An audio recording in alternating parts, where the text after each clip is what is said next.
to this day, like, because, discs would get scratched anyway.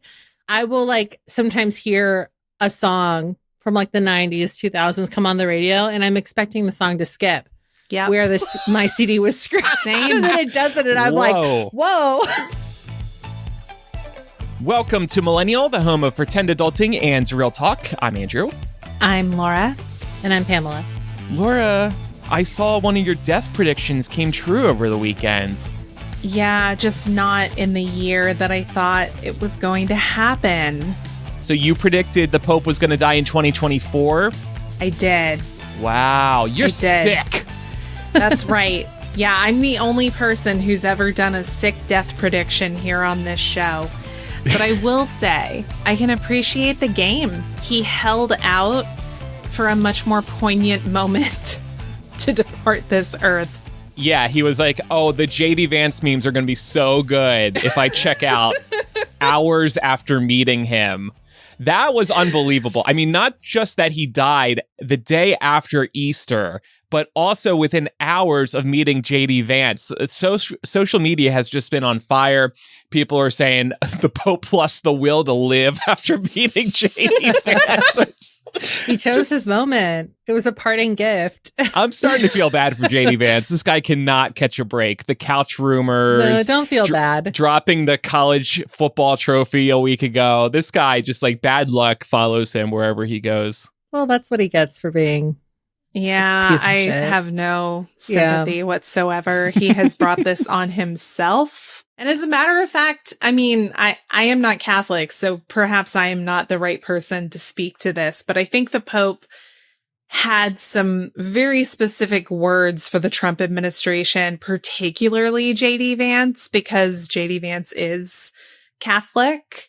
I believe so. I mean, he's spoken out against a lot of what the administration does stand for. And he, I think that he's kind of really been a Pope of the people in more ways than we have seen in our lifetime, at least. Mm-hmm. And he's gotten dinged for some people think it's like stooping too low beneath him to say like associate with unhoused people or like extremely impoverished communities.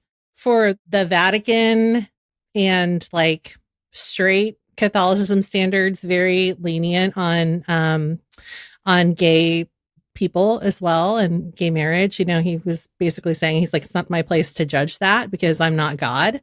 And that ruffled a lot of feathers as well. So yeah, I mean, like, I think that you'll find that is like, it's like not all Catholics hate gays. You know what I mean? Yeah. My family's very religious and they're also very liberal. So like two things can't exist. Right. And, but I think you see that more when like Catholicism is part of the culture and not necessarily just a religion. Like I would argue in the United States, Catholicism is more of like a religion first. But when you go to these other countries that were colonized, it's part of the culture in addition to being the main religion. So things get really complicated. And I think that's why you see opposing views a lot. So I was also watching a clip. He was talking to some kids who had asked him, what do you make of people who twist the words of the Bible? And the Pope was basically just talking about how people use it for ulterior motives. And this was a clip from just a few years ago. We're joking around a little bit here, but he's also, he, like you two were saying, relatively speaking, he's been a better, more progressive Pope in the grand history of popes. So we'll see who is selected next. Personally, I'm a big fan of this Cardinal Pier Battista Pizzaballa, who could potentially become the next Pope. Pier Battista Pizzaballa from Jerusalem. It looks like, if I'm reading this Wikipedia right. I sent Laura a post from Twitter. It said J.K. Rowling naming an Italian Hogwarts student Sounds about right. Pizzaballa. But like, if he did become the Pope, we wouldn't call him by this name. He would pick a different name. He'd have to pick another name. Yeah. Right. He'd have to like Pope Domino's, Pope Papa John's. Going back to like how steeped in tradition, like the death of a Pope is, I think one of the rules is like they have to like call out his old name Because oh, really? Because he might not respond. Yeah, because they want to make sure they're not burying him alive.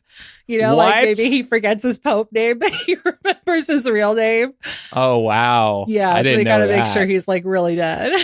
I saw a photo of him today lying in state. I wish that was censored before I happened to see it. It was a little disturbing. Doesn't he just look like he's sleeping? Well, yeah, but still, I know he's dead, and he wasn't looking too good to begin with in recent weeks. I guess we don't really do that. Like when people lie in state here, they're lying in state like in caskets. Yeah, because us Americans are wusses. Right. Can't look at the body. Yeah, well, I guess so. Well, we're going to pivot into a Pope podcast, I guess, in the weeks ahead. We do have a history of covering, the transition of Pope power. Yeah. I want to watch Conclave now. I'm very curious. I was going to say, like, is that still on your list now that you... Yeah. Now that you're in the mood for more Pope content. Pope fever. I can't wait. It actually just premiered on Amazon Prime today. Like coincidentally. Isn't that wild? I wonder if they moved it up. A publicity stunt. Yeah. They were like, we got to get all the Pope fanatics in here. And no, Amazon paid the Pope to check out a little earlier than. No. I don't know. Honestly, I wouldn't put it past Bezos. But yeah, I mean, we have a long history of this here at the show. Actually, when the show was brand new, was the last time this happened. And it was when Pope Benedict resigned, which I remember at the time us being like, wow, I didn't know you were allowed to resign from being the Pope. I thought there was only one way out of that.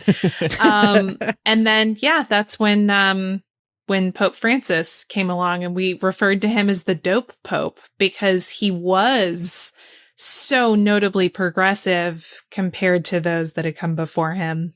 See, what happened with Pope Benedict was that J.D. Vance wanted to meet him, and he was like, nope, bad luck follows you around, sir. Well, this show is brought to you by listeners like you, and we would really appreciate your support at patreon.com/millennial. For as little as $5 a month, you can get instant access to perks like After Dark. You can also get access to ad-free episodes, our live streams, and a lot more. And by the way, when you become a patron, you'll be able to listen to all of our bonus audio content right within your favorite podcast app. This week on After Dark, we're going to be talking about this news story that I found online that is claiming that backstabbing is back in the workplace. And so we thought it would be fun to unpack that and talk a little bit about any workplace backstabby drama that we've experienced in the past. So it should be a pretty juicy After Dark for all of you who will be joining us over there. You can visit patreon.com/millennial to get started today with a 7-day free trial to check out all of our bonus content, including After Dark, and annual subscription discounts are also available. Other ways that you can support us, head on over to shop.millennialshow.com. That's where you can pick up official show gear, like the Canceling Since 2015 shirt that Andrew is wearing with our #pal on it. So in addition to show merch, you can also tell a fellow millennial about the show and make sure that you're following us in your favorite podcast app. Well, we're now at day 92 of the Trump administration. Almost there. Almost there. That's a good way to look at it, honestly. It's crawling towards the 100 days, which I thought ended at least 50 days ago.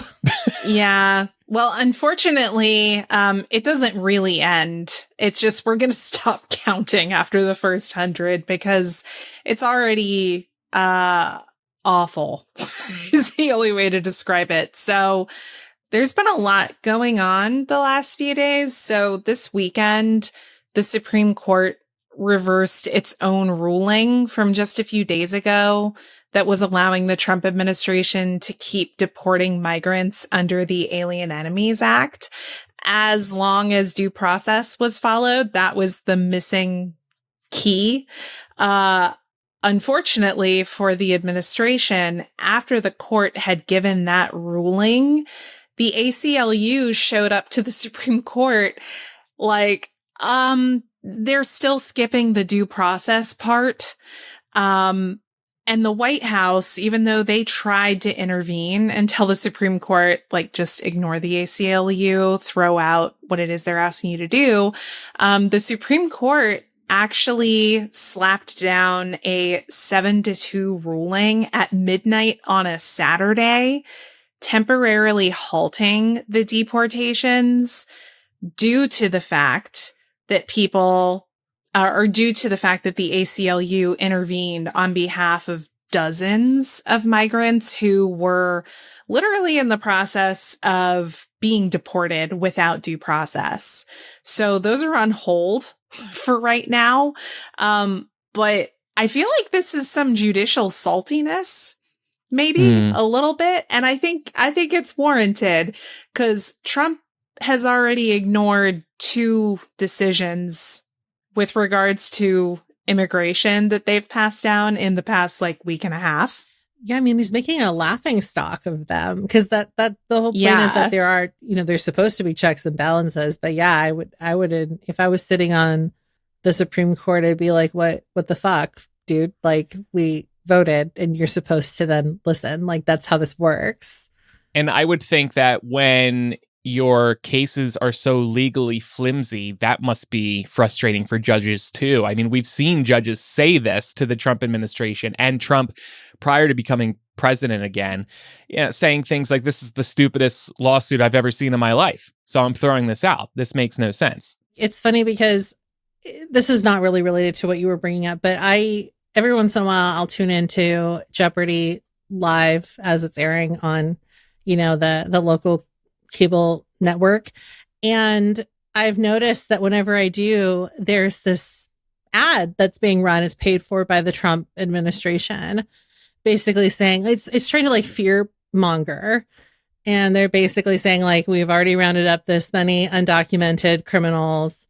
And if you don't leave, then we'll fine you an exuberant amount of money for every day you stay. But if you do leave now, you might be able to come back, but make sure that you register yourself in this handy app before you actually dip out of this country. And I'm just thinking to myself, if I was undocumented in here, maybe I would leave if I felt like I was really in danger. If I felt like I was more in danger staying, but you couldn't pay me enough to register myself. No. Oh, fuck no. And it's insane that they're asking people to do this. Yeah.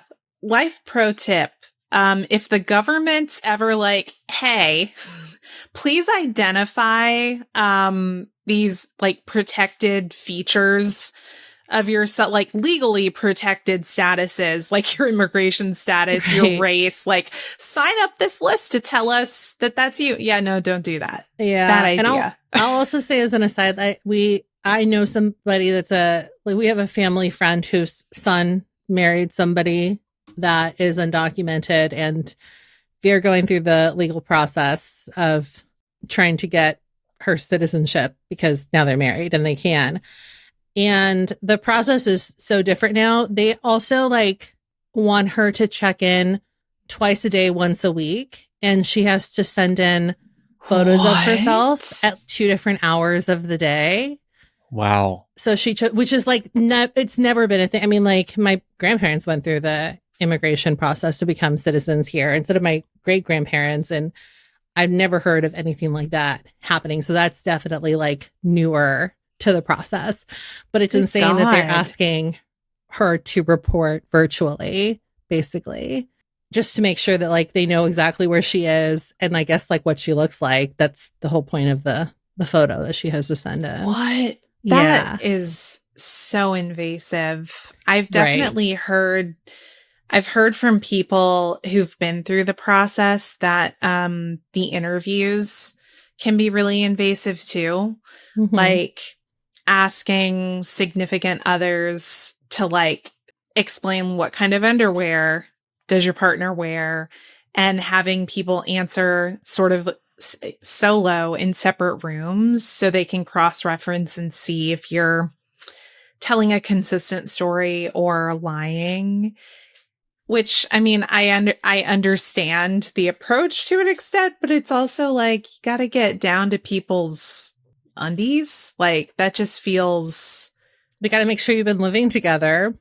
Yeah. And like, what if you're not, you know? I don't know. So the whole thing is fucked. And meanwhile, in the last couple of weeks, these were a couple of pretty high profile stories. 2 native-born U.S. citizens were detained by ICE for days, even after a judge confirmed they were indeed citizens based on authenticating their documents.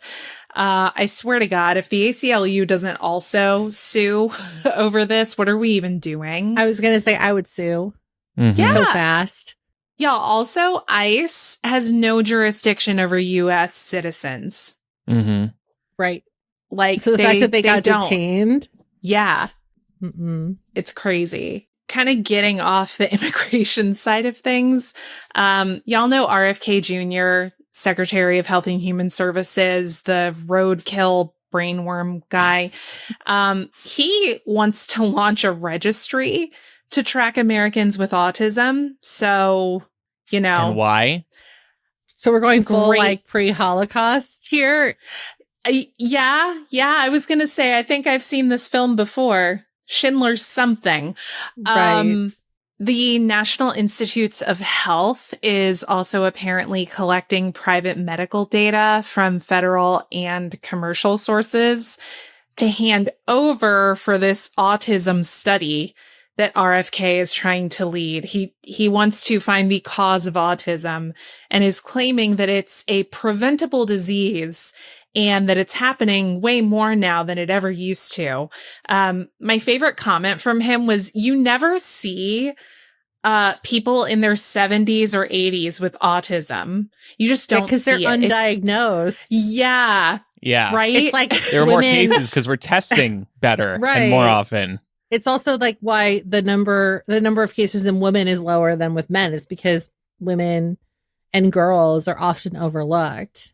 Yep. This reminds me of when I think Trump was suggesting during his first term as president, that we stop doing COVID tests because then the numbers will go down. Well, it's like, of course the COVID numbers will go down if we remove the testing. Yeah.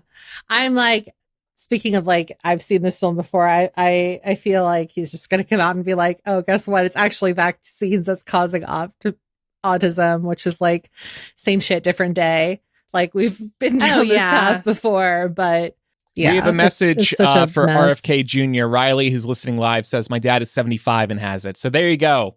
There's somebody who's in their 70s and has it. Yeah. But no, this is totally normal. Don't worry about it. Don't pay no attention to that man behind the curtain. But elsewhere in dystopia, I don't know if y'all heard about this, but today the FDA announced that it has paused quality testing for milk and some other dairy products.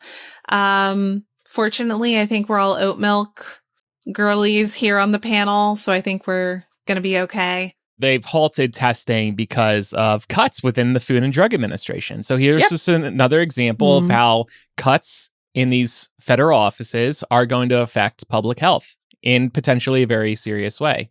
I don't drink milk. I barely drink oat milk anymore.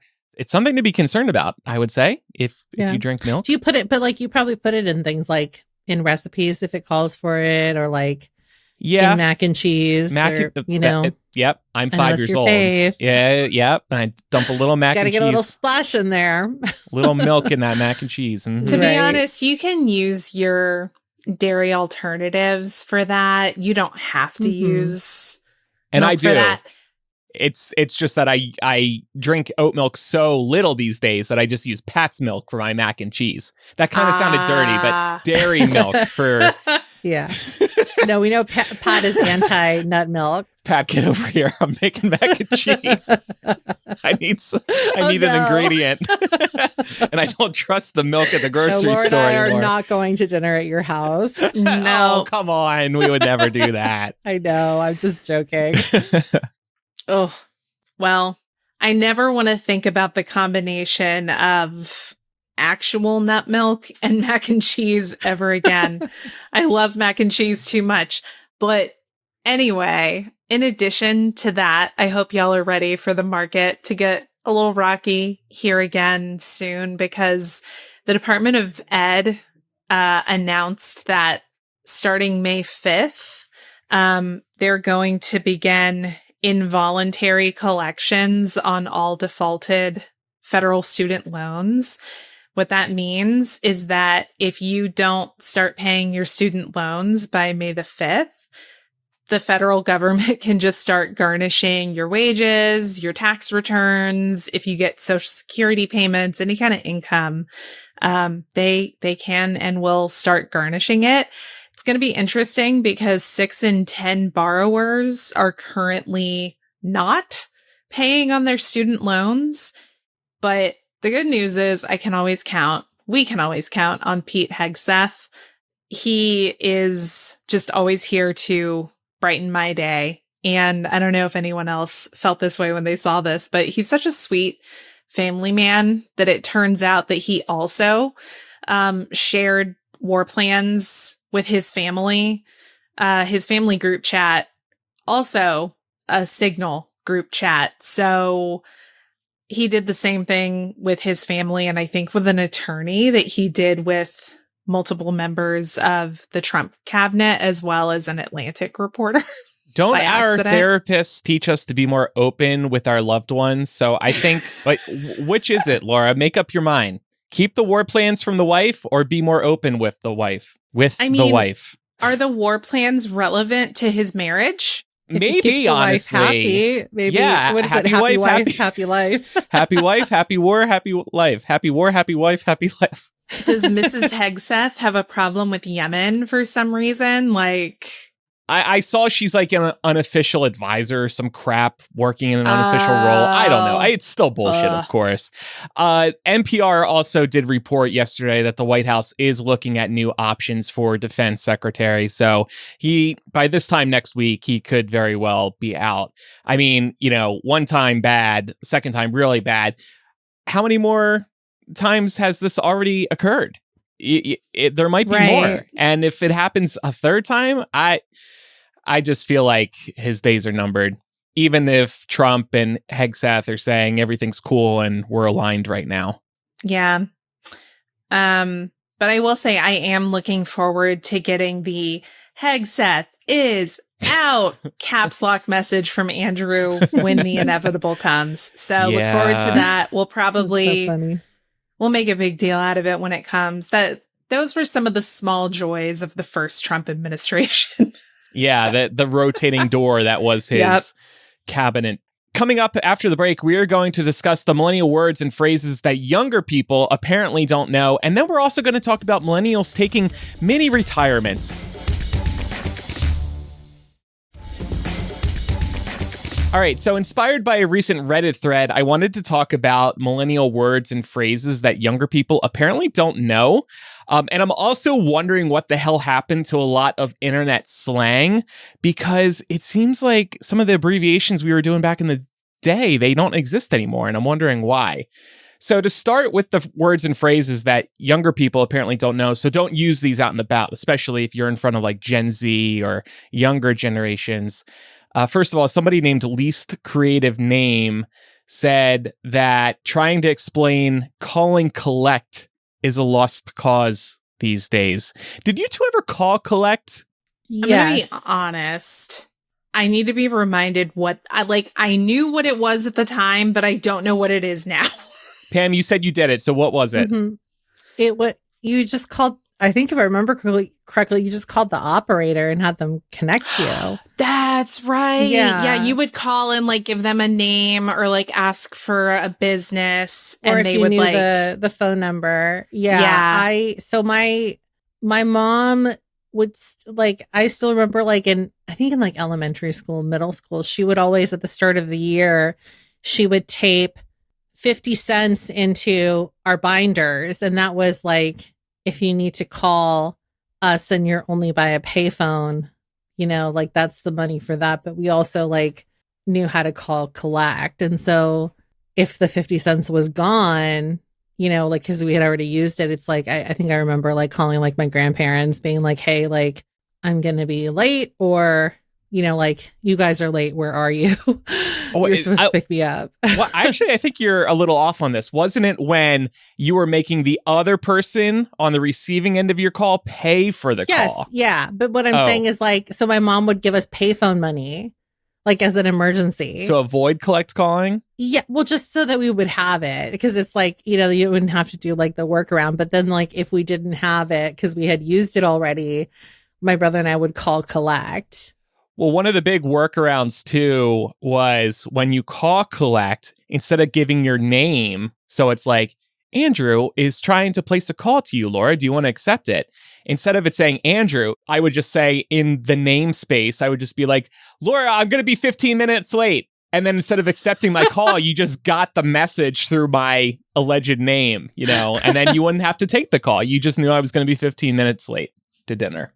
But yeah, call and collect, really a thing of the past now. What an odd way of getting that message across. Very inventive. This also makes me think about how back when we were kids and first got our cell phones, we didn't have unlimited calling. We didn't have unlimited texting, unlimited data. Yeah. All this stuff was very limited. I had such a bare bones phone plan. It was basically just there to like use to call in case of an emergency, or if we needed to get a hold of parents and stuff like that. So we would get in trouble if like our friends texted us, and you know, it was always like, well, Mom, it's not our fault. You know, we told them not to text, but they texted. Oh man, I had the same experience my freshman year of college, because that was really, like, I would say between 2006 and 2007 was when most of my friend group started texting a lot more. And when I went off to college, of course, I was meeting so many different people, and college students are like constantly up at all hours texting each other. So my dad would get so annoyed because we were getting charged for those messages. But I was like, Dad, even if I don't respond to them, we're still going to get charged. So it was a different world back then. And back at the very beginning, do y'all remember how we used to have to text? Because we didn't have nice little keyboards that we can tap on. It was the T9. Is that what it was called?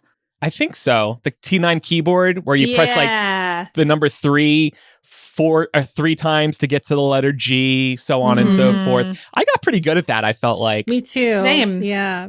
I mean, I had that for the longest time until I got an iPhone, and I didn't get an iPhone until at least like the 3rd or 4th generation. So same. I always wanted the sidekick though. I did have a sidekick for a minute. It had the full keyboard. Yeah. I never had the sidekick. I did have the Motorola Razr, which I thought was the coolest phone ever. It was super thin and sleek. It was really cool. It was and like then they had the different iPhone colors. Of flip phones. Yeah. Laura, I want to get back to your point about the T9 keyboard, because I think it ties into what I want to ask about internet speak and slang in a few minutes. But moving along with our list here, Butterfly5828 said a phrase you can't use anymore with younger generations is, am I on Punk'd? That was the, what was it, MTV show? Ashton Kutcher? Yeah. Which I guess those types of pranks have been replaced by like TikTok videos, but Punk'd was just a whole other level because it was these extremely intricate pranks against major celebrities. I think I remember like a Justin Timberlake one where his house was being evicted. Yeah, they've done a bunch of big ones. Yeah. Was there like a Justin Bieber one at the time? They were fascinating to watch. Yeah, I feel like they tended to hit a lot of like reality TV stars as well, just because like that's low hanging fruit. Well, it also made sense because a lot of the reality TV stars were also like coming off of MTV properties.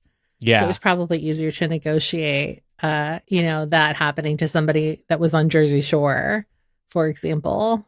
Yeah. But now you can't really use that phrase anymore because that show doesn't air. So don't try to. Interesting Cal 55 said, I referenced 1 hour photo developing to a younger coworker and got a blank stare. I felt really old. The thing about this is I feel like this type of thing basically still actually exists at like CVS, but the younger generations don't go. In the past year, multiple times, I've ordered a photo through CVS's website and I've gone and picked it up an hour later. It's just what it used to be was you had to bring your camera roll to CVS. They developed the photos. hopefully they weren't paying too close attention to the photos that you were printing if you were like printing out some nudes.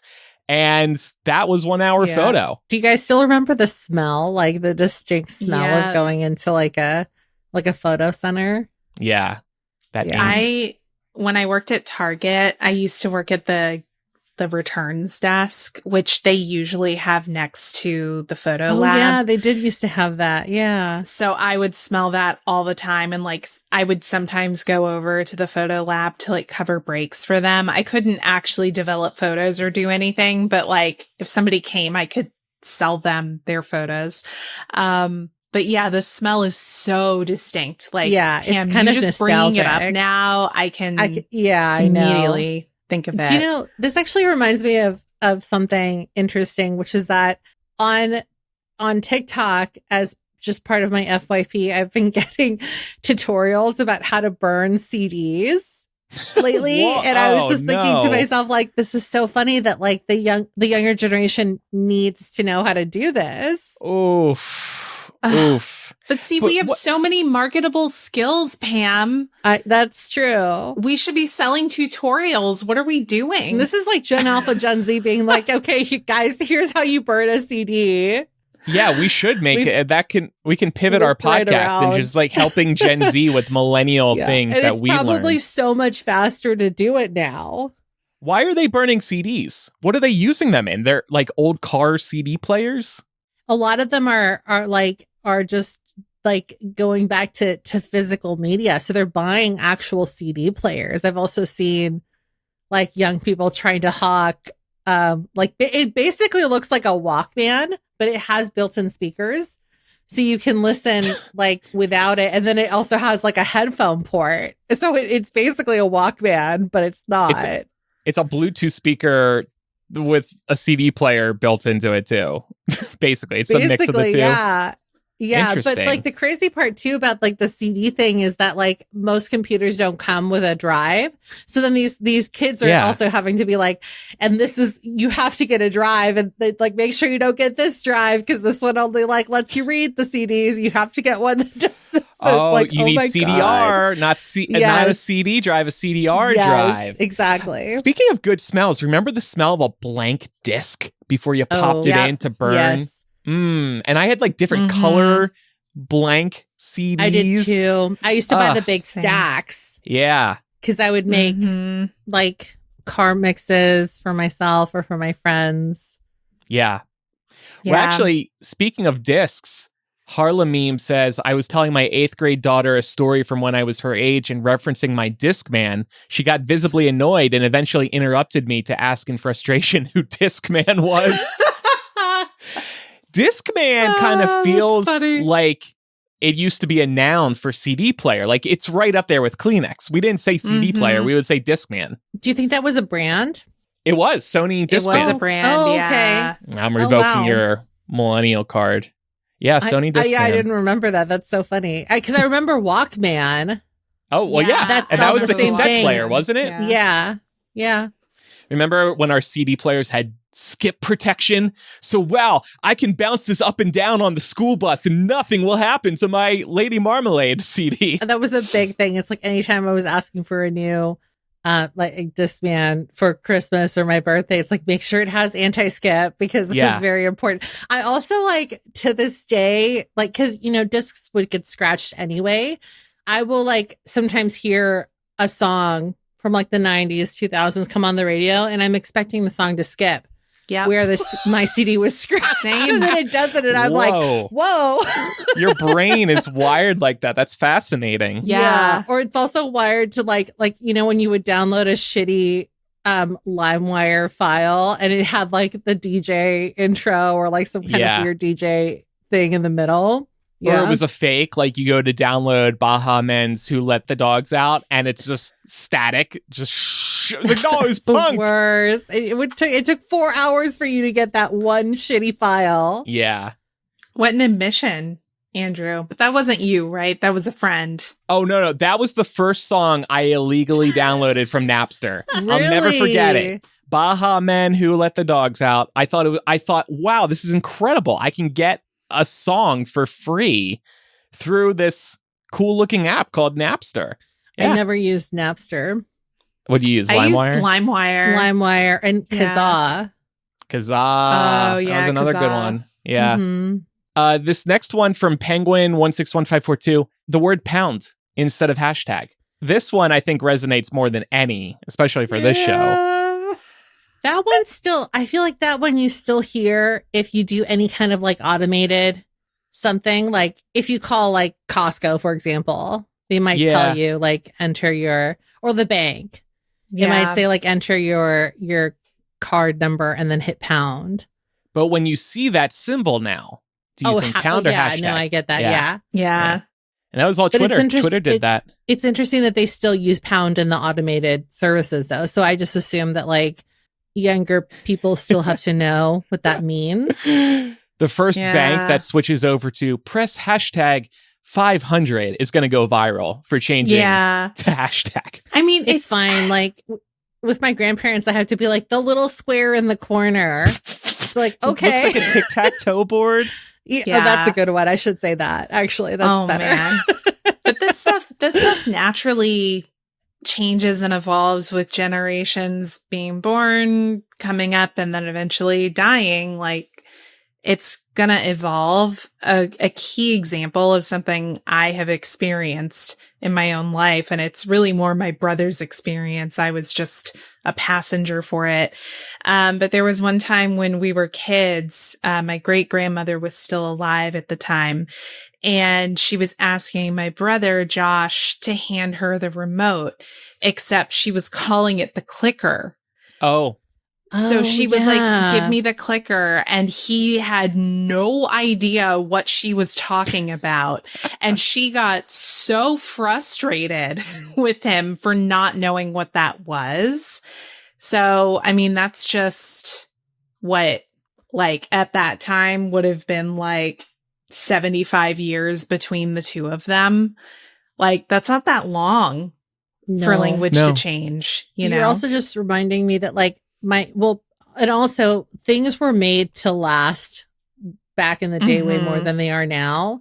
My great grandparents, for the longest time, still had the same TV that I'd seen my whole life going to visit them in San Diego. And if you wanted to change the channel, you had to go up and turn the knob. Mm-hmm. Yeah, my grandmom had one of those TVs. Yeah. And so we would sit, like, it would drive my mom crazy. We would sit so close to the TV just so that we could change the knob so we wouldn't have to like run up to change it. But yeah, that was a big thing. I was a clicker. My parents raised me on the phrase clicker as well. Where's the clicker? Where's the clicker, Andrew? Oh, interesting. Yep. I wonder if that's like now a colloquial thing or like a regional thing. Cause like, you know, some parts of the US say pop instead of soda. Right. Mm-hmm. Yeah. Cisa B said, not a word, but an acronym, ASL. And with this one, I'm wondering, what was the reason it did go away? Is it because it was popular in these chat rooms where everybody was kind of anonymous? So if you wanted to get to know somebody better, you'd ask ASL, age, sex, location. I guess now with dating profiles and social media, people have places to put their actual names, locations, not so much age. Is that what happened? Is that why it went away? Yeah, I think there's also just like not as much of a utility for it anymore. Like the whole point of it was to be direct and to see if somebody was down, right? Because if you sent ASL to someone and they were like, question mark, what are you talking about? You probably know that, okay, that's maybe not someone that I want to have cyber sex with, because that's usually what people were trying to do. Yeah. And if they did just directly answer the question without hesitation, I think it was a way to be discreet, but it was also a way to know if somebody was down, I think. Yeah. You know what? That's fair, because back in the day, there was like, it was more you were in chat rooms, right? You weren't really chatting one-on-one. Right. But I also think that we just had like maybe less space to work with. Now there's almost unlimited space. Even on something like Twitter, where you have character limits unless you pay extra, you can like thread a conversation, or you can thread a very long rant. Yeah. And maybe you weren't able to do that back in the day. And speaking of unlimited space, I did want to circle back to what Laura was talking about when it comes to like the T9 keyboard or just abbreviations. A lot of that went away, and I think it's because with iPhones and other smartphones, you got this full keyboard that you could easily handle with 2 thumbs, and there was no reason to type some of these ones out that we used to so frequently. And then, of course, there were ones like BRB, which we still use a little bit, but used to use it a lot more when you were actually sitting at your computer and you literally went away from your computer and you could not talk to people until you got back to your computer. Or G2G, we use that all the time, right? Gotta go. Yeah. Mom needs the phone. Bye. Now, like, we take our phone into the bathroom with us to take a dump, and we're never being right back. We're always freaking online. Right. No reason to halt this conversation. I can just take it with me. I can multitask. Yeah. Well, what else are you doing right now? Nothing. Yeah. Like you didn't even, you just switched devices. I didn't even think about it that way. Switch devices, or you bring your phone to the toilet, you bring your phone to the bedroom. Because if you started on your computer, for example, like, like with AIM, it's like once you left your computer, you couldn't really take it with you. Yeah. Right. Yeah. Yeah. And there was like a lot of pomp and circumstance about it. Like, think about away messages. Like, that was a big deal. We would all craft an away message to strike the right tone. I hope this away message resonates with my crush. I need them to know this lyrics about them. That was what it was. Right. Yeah. Let me grab these like cryptic song lyrics. Right. Yeah, so smartphone makers have made it easier for us to actually type out long messages. And honestly, they've also kind of forced us into typing out full words and sentences, because it was only 2 years ago when if you typed fuck into an Apple device, it would try to correct that into duck. They've actually fixed that and a lot of other issues like that since then, but like the letter U, the letter R in place of YOU or ARE, they fix those for us. So if we want them to, it just, so yeah, it's just, honestly, it's for the best. I look at these abbreviations now and I'm like, this is so tacky. I know Gen Z uses a little bit of this still, but I think part of it too was just that we were so wrapped up in the idea of like the millennium and the future and what that would look like. And so everything was supposed to look futuristic. You can see it a lot too in like the music video content that was coming out at the turn of the century. And so I think that internet speak kind of falls in line with this. Like we really thought this was how people were going to talk in the future. Y2K, speaking of the new millennium. Well, and it was also a matter of self-imposed utility because it was just the easiest way to communicate quickly. Yeah. And people are lazy. Like we evolve the way that we communicate around what's fastest and easiest always. Some of these newer ones though, I don't recognize. Like Pam, you said there's one now, IJBOL. Yeah, this one, it's been around for a while, but I just burst out laughing. So it's just like, I haven't heard that one. Yeah. 5 letters seems like a lot. I'd rather just put LOL in all caps if I want to. The LOL is very millennial. So, Yeah. There's also it's this too cringe for them. Right, exactly. They had to be different. Whatever. I like to ironically say LOL in conversation. But it has to be with my cohort. Like, I don't think I would do it with people outside of our age range because I don't think they'd understand. Well, they might think you're saying lots of love if they're too old. Oh. Right. There's also a running joke I see online, the millennial urge to end every sentence in LOL. And it's true. Like, not even when I'm trying to be ironic or funny. I'm always adding LOL kind of to lighten the text message up a little bit. Yeah. It's or be a like, softener. I'm enjoying this conversation. I'm having a good time here. LOL. Well, it's also a way to be passive aggressive. To like, there are so many different uses for it, and I have used all of them. It's versatile. It's a palindrome. Yeah. LOL. Right. LOL. Hold on. I was going to respond to Jenna, but I'll just do it on air. Jenna, it's because I'm chronically online. That's why. In the Discord, Jenna's saying Pam is always up on the Gen Z lingo. It's because I'm chronically online.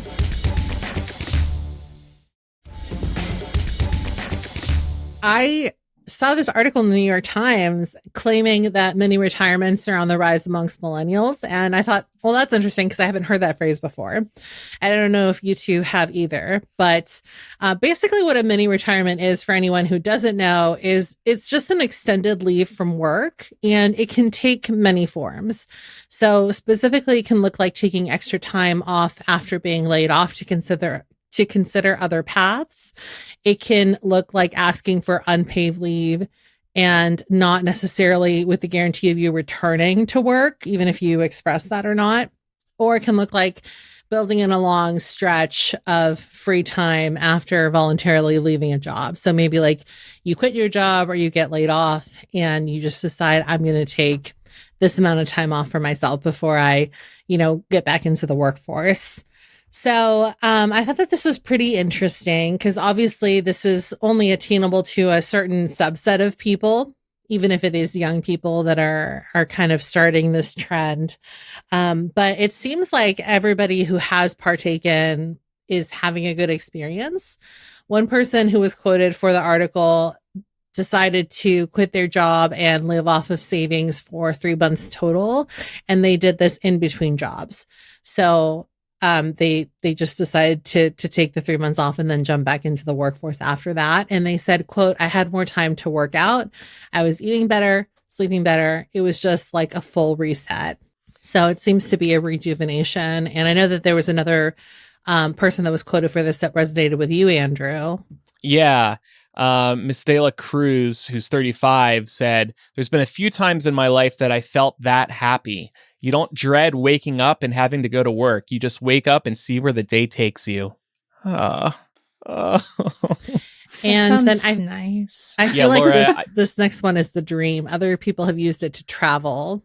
Mm-hmm. So that's nice because, it's like the idea is that you maybe wait to travel until after you're retired. You have more income, you have more free time, but people are saying, like I'm young now, so I'd rather travel now instead of travel when I'm old and my bones are aching. So yeah, really. And it's nice to see a report like this because I think some people might dream about it and maybe like kind of loosely, not so seriously think about it. But then you see people actually doing it, and it's really inspiring to see the bold steps that people are taking. And this cannot be easy to do, whether you're financially comfortable or not, because we're taught that work is important. It's a huge part of your life.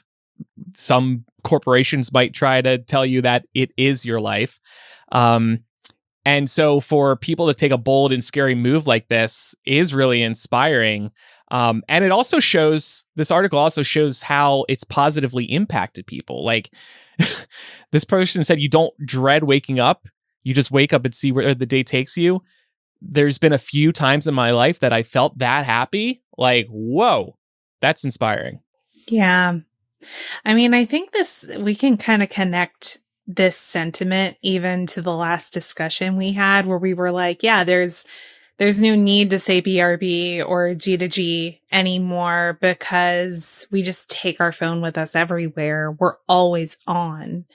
And I have to imagine how refreshing it has to feel to not feel beholden to that. Like there's not a boss waiting for you to pick up their call. There's not like a customer waiting for you to get back to them, Mm-hmm. Yeah, I guess my question is though, like obviously we can all see the benefits of this and it is something to aspire to, but realistically, do we think that we could swing this?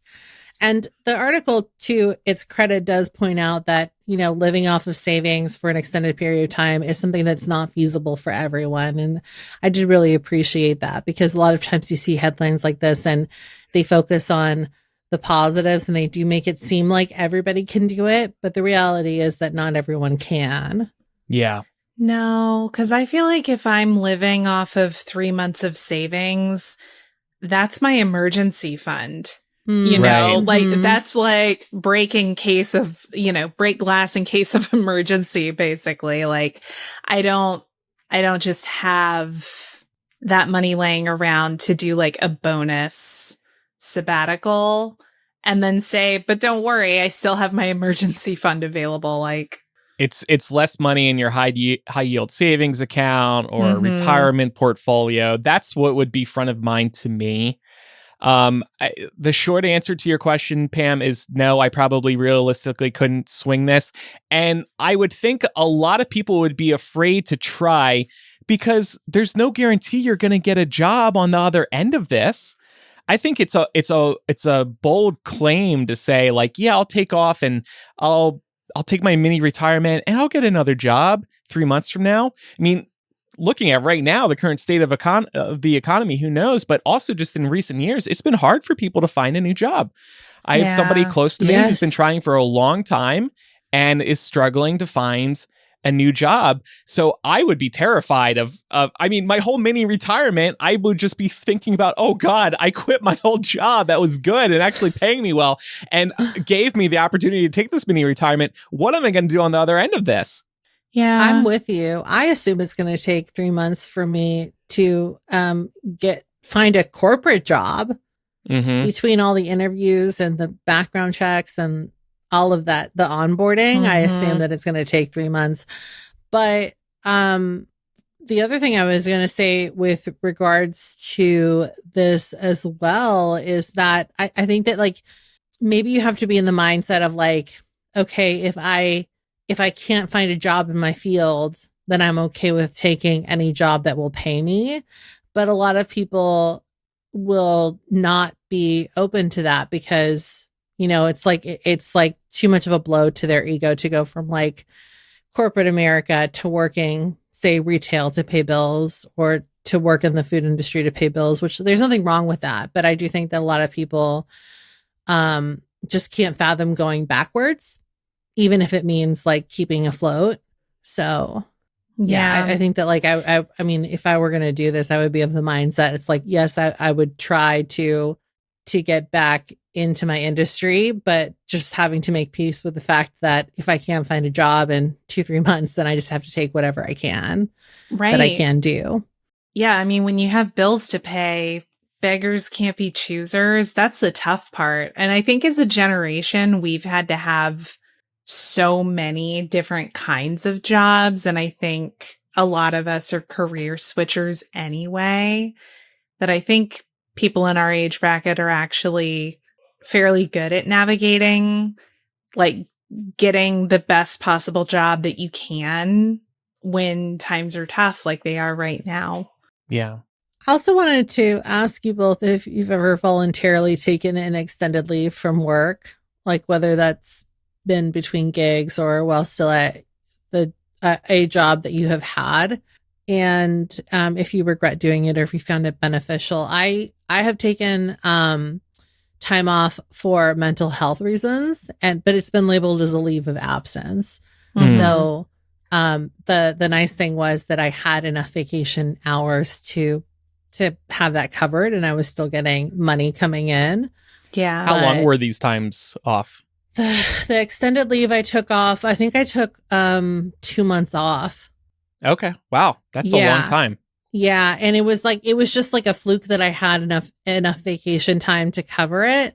And it was basically because I thought that the time that I had been taking off, I was getting paid for. And it turns out I wasn't, because I was just like missing clicking a box in my payroll. And I don't know how I didn't I guess I just didn't catch the fact that like, well, if it's such a short amount of time, you probably wouldn't notice like that much of a discrepancy.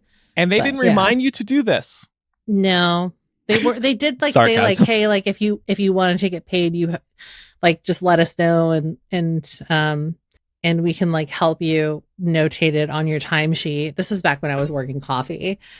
And I guess I just I thought I was doing it right and I wasn't. And so then I had accrued all this time. I had accrued so much time off that I could not accrue anymore because they cap you at a certain point a lot of times. And so I was like, well, like I literally just had like a mental breakdown in the break room. So I'll just take all my time off now. Please and thank you. And I'll see you all in 2 months. And so that's what I did. Yeah. And they accommodated you taking all that lengthy of a period off. That's really good. I had a good manager at the time, and like she was also there when like I had this like it was over like the smallest thing too. And I had to be like, listen, like I have anxiety, like I'm having a panic attack. It's fine. It was, it's not fine, but it is. But it was like I can't even remember over what it was, but it would have been like as small as like I forgot that somebody wanted non-dairy in their drink. I was just like under so much stress in my life that it was just the tiniest thing that set me off. And then I had to like sit in the back room and wait for somebody to come pick me up. And so then I was like, I need a break. And she was like, okay, well, like, let's file all the paperwork and, we'll get you the time off. And that's really cool. Yeah. Yeah. That is really cool. I haven't been able to do this. I don't think realistically it's possible for what I currently do. That said, I've been a big proponent of workcations.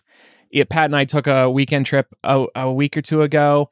I enjoyed working from a new space on a Friday outside by a nice fire pit with coffee they brewed there. I don't know. I liked it. Sorry. I just like working from new places. I know it's not necessarily healthy, mentally healthy.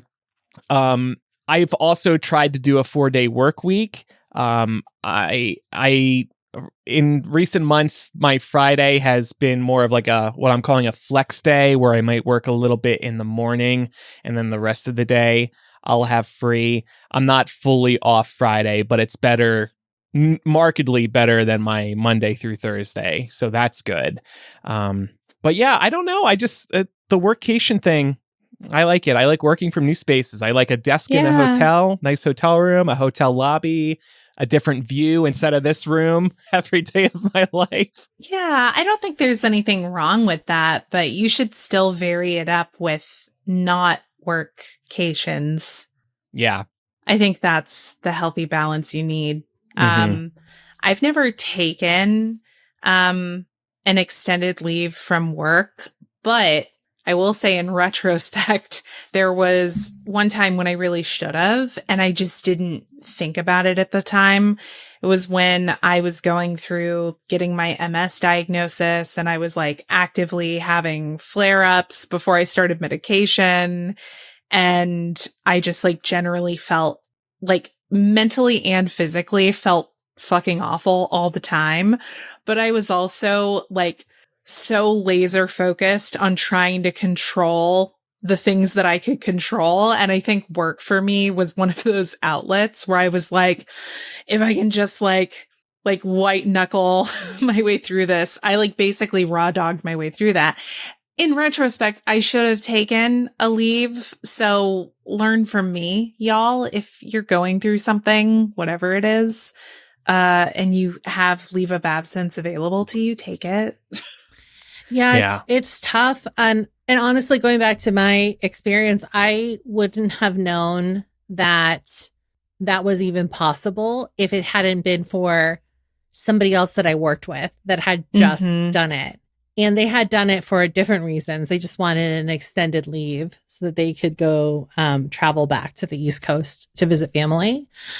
But if I hadn't seen it work in practice, then I wouldn't have known to do it. So yeah. I also wanted to ask if we know anybody that's successfully done this, because when I was reading this headline, the first person I thought of was my cousin, who's, I don't think he would definitely not call it a mini retirement, but he's basically doing this now. And he is in between jobs in the sense that he was a contractor for a company and they offered to re-sign him with a pay increase for another contract. And as part of this re-signing deal, he finessed himself 4 months off. Wow. So that he could go travel. Wow. So good for him. Yeah. So he's doing that right now. He's out in Asia somewhere and he's been there for like the last month. Yeah, which like it's like if you knew him, it would seem out of character because we were like really shocked to hear that this is what he was up to. But I'm happy for him. I thought that was really smart to be like, I would love to keep working for you guys, and I appreciate that you see my value, but also I'd like some time off to travel. So I would do that. That's really cool. Europeans basically have this already, right? They just like they're vacationing all summer. Yeah. So I think the answer for us Americans is to move over to Europe and get in on that work culture because it's a lot healthier. I mean, I think that like you're right. American culture like does breed us into people that believe that work is the be all end all. Yeah. And it, and then we spend so much of our lives just working before we're allowed to enjoy even part of it. Yeah. So we got to what a gamble, to be honest. Like, you're not guaranteed a retirement, right? Like, I think there has to be, so true. There has to be like a balance to it. You can't take it all with you.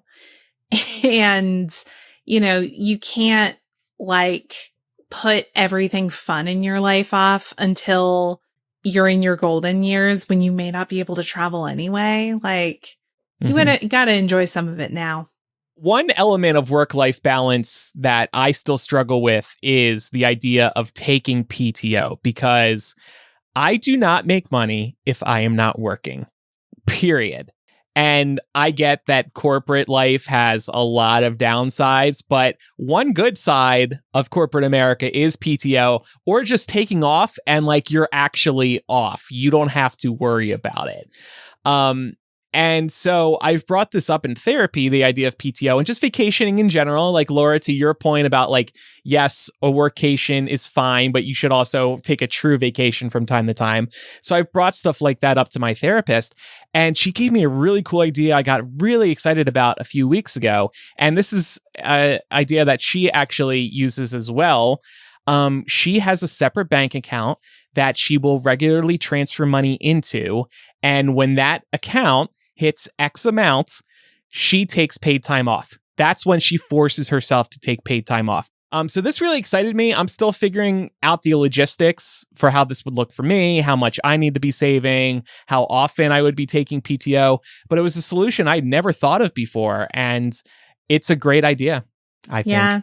You should probably work out like what your average hourly or your average daily rate is, so that you can say, hey, if I have, let's just say, like, for round number's sake, I know it's more than this, but let's just say it's $10. No, that's spot on. Stop. You put $10 in, and then that way, hey, like when I have $70 in there, I have a week off. Right. That way it's just easy for you to keep track of. Yeah. Yeah, definitely. So we also need to figure out how to get AI Andrew to continue hosting the show, or co-hosting. One of you can take the real role, and then I'll just jump in with my AI comments from time to time. We're probably only a couple years away from that, so but... Yeah, and we are a couple years away from that. Remember, we played some AI samples of me that our recording tool and you turned Australian generated for a second. Yeah, and I stroked out for a second. I was like, I'm Andrew. It was crazy. All right, well, listeners, if you have any feedback about today's episode, or if you've taken a mini retirement, tell us how you pulled it off and how it went, and if you were able to get a job at the end of it. Email millennialshow@gmail.com, or you can use the contact form on millennialshow.com. We love your feedback everywhere, though, so wherever's convenient for you is convenient for us to read it. You can also leave a comment on Spotify or YouTube, or DM us on social media. By the way, we've been releasing video episodes on Spotify now. They've been going up on YouTube for a while, and patrons have been able to watch the unedited live stream and watch the playback after. But Spotify added support for video podcasts, so we've been adding them there as well. They come out a little after the audio versions because of the logistics of Spotify's system. But check that out if you're a Spotify user. Also, if you enjoy this independent podcast, we would really appreciate a review in your favorite podcast app. Time for some recommendations. What do you have, Pam? I wanted to recommend a show. I wanted to recommend The Pitt on Max. And I really liked binging this, but I would definitely check the content warnings for it, because it is being described as like the most realistic medical drama on television right now. I can also vouch for the fact that it does get pretty gory. They don't skirt away from a lot of the stuff you might see if you actually were an ER doctor. But yeah, this show is really great. It reminds me a little bit of, do you guys remember that show 24 with Kiefer Sutherland? Yeah. Yeah. So every episode is an hour on shift in this ER room that is inundated with people out in Pittsburgh. And the season is 15 episodes long. So it's like 15 hours in the lives of all of these doctors that are working there. And they range from, like veterans of the ER to interns and like first, second, third year medical students and stuff like that. So it's really great, especially if you like a forced found family trope. I would highly recommend checking this out if you can stomach the gore, I would say, like the medical gore, because I know it's a little too much for some people. But I'm one of those people who shies away from this type of stuff, and I've never been somebody who's watched like Grey's Anatomy or ER, but because of all the good reviews, I have been watching The Pitt. I've only watched a couple episodes, and I agree, it's very good, and yeah, very gory. Like in one of the episodes, first or second episode, they like crack a jaw into place. I'm like, oh God. There's also like spoilers, just like turn this off for a few seconds if you want to stay spoiler free. There's also a birth episode later on in the season, and it's like, it is the most I've ever seen them show of like a birthing scene ever. Oh wow, I might have to look away for that. Yeah. By the way, we're getting a couple of comments on our Discord right now from people who are listening live. Loyalist Lord said, as a medical field person, the Pitt is 100. Good to know, Lord. And Loyalist Lord. And on the PTO account, Lydia said, I love this idea, Andrew. I've been self-employed since 2015. I can totally do this. Awesome, Lydia. Glad you're going to give it a shot. I want to recommend a card game. It's not new, but I recently learned how to play it, Monopoly Deal. It's a simplified version of Monopoly. The first person to complete 3 property sets wins. It's a really, I think, well-balanced game. Only takes 15 minutes to play. 2 to 6 players, 2 to 5 players. So you can just play it with your partner or your roommate if you want. Definitely recommend it. Simple card game to pick up and a lot of fun. And I want to recommend, I'm making a shameless plug here, but I promise it won't cost you anything, just maybe a couple of moments of your time. If you are following HBO's The Last of Us, I would super appreciate it if you would head on over to What the Hype podcast to check out our coverage of it. We are doing weekly live reaction videos to episodes on Sunday nights at 10:30 Eastern time on YouTube. So you can definitely head over to What the Hype podcast over at YouTube. You can also find our total audio episode catalog, as well as links to our various socials over at whatthehypepodcast.com. Any follows that you can give us, any likes, any comments that you can give us really, really help us out as we're trying to grow this new show. So thank you so much, and hope you're enjoying The Last of Us. I know I am. After Dark starts in a moment for patrons and Apple Podcast subscribers. Thanks everybody for listening. I'm Andrew. I'm Laura. And I'm Pamela. Bye everyone. Bye y'all.